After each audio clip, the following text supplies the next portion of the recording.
Olá, meu nome é Juliana e eu vou iniciar a apresentação do seminário de epidemiologia do grupo 1. Nós vamos discutir o artigo Frequency of Subclinical Thyroid Dysfunction and Risk Factors for Cardiovascular Disease Among Women at a Workplace, que se traduz para a frequência das doenças subclínicas da tireoide e de fatores de risco para a doença cardiovascular em mulheres em um local de trabalho. O grupo é composto pelas integrantes Ana Carolina, Beatriz, Caroline, Gabriel, eu, Juliana, Júlia, Leonardo, Maria Eduarda, Mariana, Pamela e Tainá. O estudo teve como objetivo estabelecer a frequência e avaliar a associação das doenças subclínicas da tireoide e de fatores de risco para doenças cardiovasculares. Ele é um estudo transversal com mulheres de 40 anos ou mais que trabalham na Universidade de São Paulo. A metodologia utilizada foi o preenchimento de questionários pelos participantes e a coleta de medidas antropométricas e exames de sangue. Os resultados do estudo apontaram que não há associação entre fatores de risco para doenças cardiovasculares e a presença de doença tireoidiana subclínica, dado que não houve significativas distinções além do estilo de vida mais sedentário entre as mulheres com hipotireoidismo subclínico.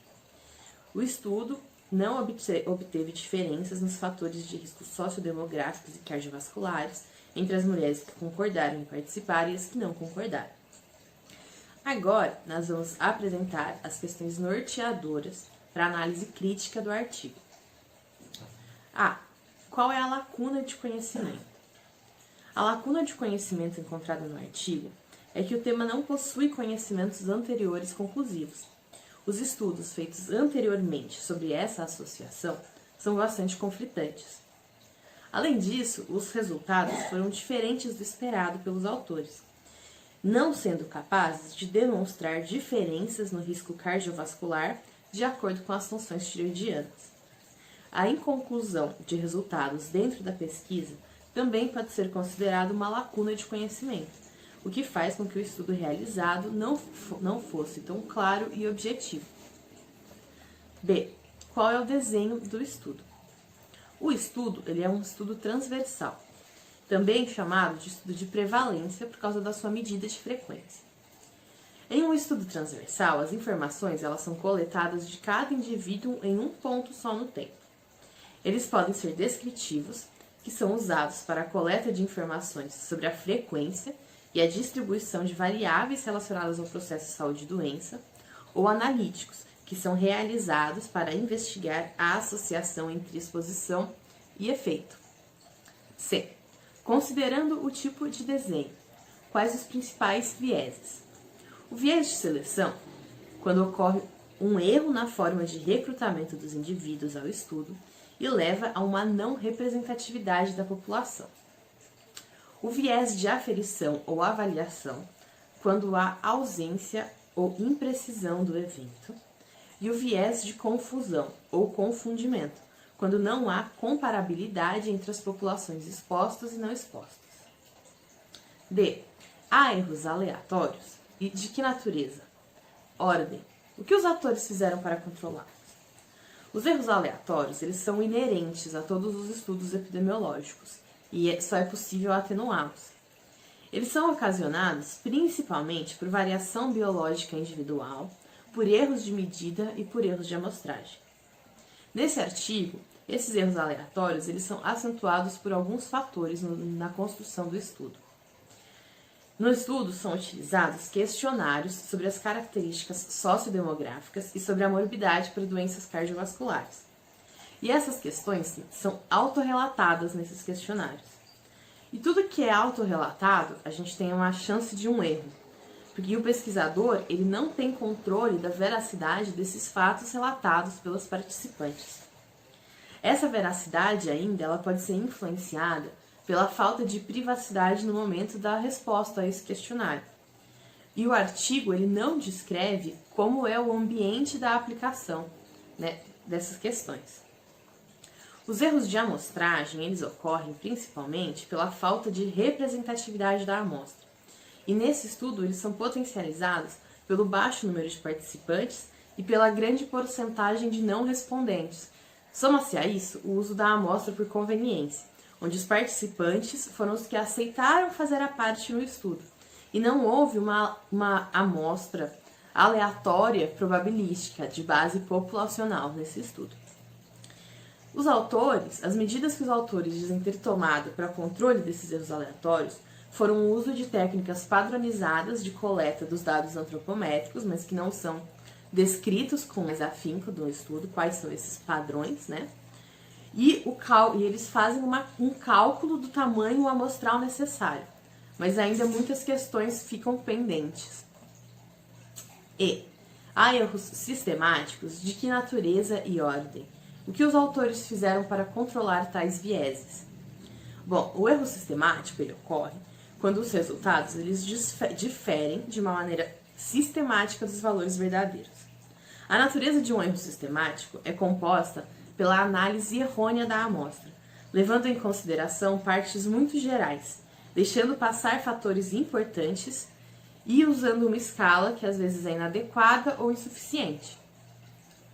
Um importante viés de seleção que a gente encontra nesse artigo é introduzido quando a doença ou o fator em estudo por si só exclui a pessoa do estudo.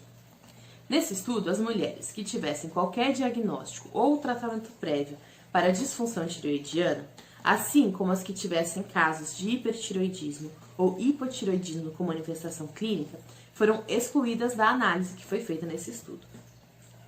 E um viés de confundimento que se faz presente na conclusão do estudo é que quando o autor aponta que não houveram associações significativas feitas entre doenças subclínicas tireoidianas e doenças cardiovasculares, a não serem mulheres com hipertireoidismo subclínico e com estilo de vida sedentário.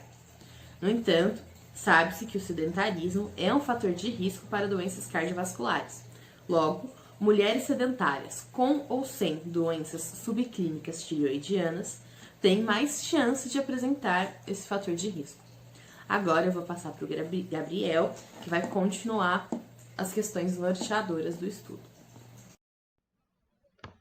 Então, primeiramente, olá a todos os professores e colegas que estão assistindo a nossa apresentação. Eu espero que vocês estejam gostando. Meu nome é Gabriel Manuel. Eu vou dar sequência aqui à nossa apresentação. Então, a próxima questão que nos foi solicitada foi: os resultados, eles são generalizáveis para a população? Então, com base na leitura do artigo, né, nas aulas dos professores, também na busca de referências, nós podemos concluir que esses resultados, eles não são generalizáveis para a população. Por quê? Porque a amostragem utilizada nesse estudo, ela foi por conveniência, né, e não estatística, probabilística, aleatória, que se utilizadas, elas iriam caracterizar uma representatividade para toda a população. Então, nesse caso, a amostra ela ficou restrita, né, somente para a população de mulheres das 3 unidades da USP, não para toda a população em geral. A nossa próxima questão diz: na sua opinião, há validade interna, há validade externa? Por quê? Então, primeiramente, validade. A validade ela vai determinar se o estudo é apropriado ou não. A validade interna ela vai determinar se o estudo tem uma amostra válida para a população em estudo ali, né? E nesse caso, o resultado contemplou as mulheres das 3 unidades da USP. Então, a gente pode concluir que há sim validade interna. No entanto, a validade externa ela vai determinar se é possível generalizar esses resultados para toda a população. E nesse caso, né, como já foi explicado na questão anterior também, não é possível generalizar, então não há validade externa. A próxima questão diz: qual medida de efeito estudada está adequada para o tipo de estudo desenvolvido? Haveria outra medida? Então, com base também na leitura do artigo, na busca de referenciais, nós concluímos que o artigo em questão ele não apresenta uma medida de efeito. Isso prejudicou bastante, porque mostrou, né, um aspecto bem desorganizado e de difícil compreensão lógica, né? Isso se justifica também nas conclusões dos autores, que ficaram um pouco perdidas. A gente vai falar, não perdidas, mas eles não conseguiram atingir o seu objetivo inicial. A gente vai explicar um pouquinho mais para frente também. Então, a medida de efeito que deveria ser utilizada nesse estudo, né, por ser um transversal, seria a razão de prevalência. De que forma? a forma da razão entre a prevalência de riscos cardiovasculares nas mulheres que apresentavam doença tireoidiana subclínica e a prevalência daquelas que não apresentavam a disfunção subclínica da tireoide. Porém, a não apresentação dessa medida, né, de efeito, fez com que essa associação ficasse muito prejudicada e não foi possível fazê-la.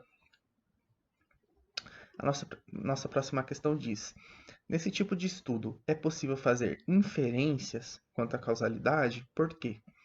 Então a gente concluiu que não é possível, né, primeiramente já citando a nossa conclusão, que não é possível fazer inferências quanto à causalidade, já que há limitações para inferir a causalidade neste estudo. De que maneira? Porque há alguns aspectos que são muito importantes para que se faça a distinção entre associações não causais e causais, né? Como, por exemplo, força de associação, consistência, especificidade e, principalmente, a temporalidade. Então, nesse artigo aqui, ele não apresentou a temporalidade, que é indispensável, né? Então, por isso, né, por toda essa questão, a gente concluiu que não é possível fazer inferências quanto à causalidade. Próxima questão diz: quais as principais conclusões dos autores? Está adequada para o tipo de estudo considerado? Então, os autores eles tiveram várias conclusões, né? Como, por exemplo, de que não há necessidade de realizar rastreamento de pessoas nesse local de trabalho para associação entre doença subclínica da tireoide e doenças cardiovasculares. Além disso, eles também dispensaram a recomendação da triagem, né, das funcionárias do local de trabalho para a função tireoidiana. Então eles não conseguiram atingir o seu objetivo inicial. E como que eles concluíram isso, né? Com base nos resultados, né? Dentre a amostra de mulheres com elevado risco cardiovascular nesse ambiente, a desordem de tireoide, né, do cunho subclínico, não mostrou associação com perfil inadequado de fatores de risco cardiovascular. A gente pode citar, por exemplo, a obesidade. Entretanto, o que eles encontraram nesse estudo? Uma correlação do sedentarismo com o hipotireoidismo subclínico. Então, eles fugiram bastante assim do seu objetivo inicial, eles foram tomando outro caminho no estudo, né? A gente pode observar isso por conta dessas conclusões. Houve sim, né, uma limitação, como falado, em relação ao número de convidadas, né, que aceitaram participar do estudo. Então, ficou muito restrito, né, esses participantes, a uma característica do hipotireoidismo subclínico e desprezou, né, aquelas participantes que já tinham um diagnóstico clínico nessa tangente. Quando a gente considera o caráter seccional, né, dos estudos transversais, que é quando o autor ele coleta informações da sua amostra, né, apenas para uma ocasião, a gente tem que não há a possibilidade de compreender como o desenvolvimento de desfecho, né, que são os problemas cardiovasculares, tende a ocorrer frente à exposição a um evento, que nesse caso aqui é apresentar disfunções tiroidianas subclínicas, né? Então, nesse tipo de estudo, não é possível estabelecer uma linearidade, né? Então, a conclusão do estudo transversal ele não englobou um reconhecimento cronológico dos fatores estudados. E não é possível estabelecer que os resultados eles são válidos para qualquer momento. Então, essa foi uma conclusão também dos autores. De forma geral, aqui, a gente pode dizer, então, que as conclusões tiradas não estão de acordo com o objetivo inicial do estudo, de estabelecer o quê? A associação entre a doença da tireoide subclínica e o risco de doenças cardiovasculares, né? Graças a todos esses vieses aqui já citados. Então, como conclusão do artigo, a gente traz, né, que ele apresenta muitas falhas, que impossibilita a sua compreensão e assertividade, né? A gente viu também que os autores encontraram grandes dificuldades, né, nos referenciais que eles utilizaram por não apresentarem um consenso. Além disso, a gente pode concluir também que o artigo ele apresenta erros aleatórios e sistemáticos, né? Então, os aleatórios presentes são causados por variação biológica individual, erros de medida e também erros de amostragem. Enquanto os vieses, né, ou erros sistemáticos, são eles lá de seleção, aferição, confundimento, a gente encontrou de seleção, que a gente percebeu quando houve o descarte, né, de participantes que já tinham distúrbios de hipotireoidismo e hipertireoidismo, ou seja, diagnóstico clínico, além do viés de confundimento também, né, que foi evidente ali na conclusão do artigo, na associação, né, equivocada entre o sedentarismo e o hipertireoidismo subclínico. A gente viu também, ao decorrer das questões e do artigo, que os resultados eles não podem ser generalizados para toda a população.